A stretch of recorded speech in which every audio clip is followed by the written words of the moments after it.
Hello, and welcome to the last lesson of this chapter. In this one, we will be doing a recap of what we have learned in this course. In the first lesson, I have guided you on how to create your Bybit account for the first time. I walked you through the process of purchasing cryptocurrencies on Bybit, selecting preferred currencies, payment methods, and setting up recurring buys. The advantages and disadvantages of using Bybit as a cryptocurrency exchange.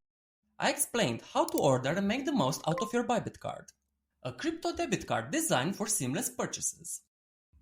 We dived into the Bybit mobile app, showcasing its benefits and features.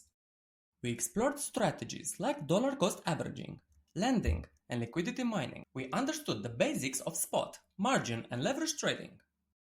I introduced you to trading bots on Bybit and learned about copy trading.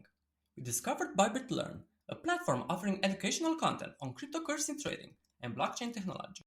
We explored the Bybit block together, gaining insights into various crypto-related topics, and we understood the importance of Bybit announcements. There is one more lesson and you will receive a cool bonus for graduating the Bybit 101 course.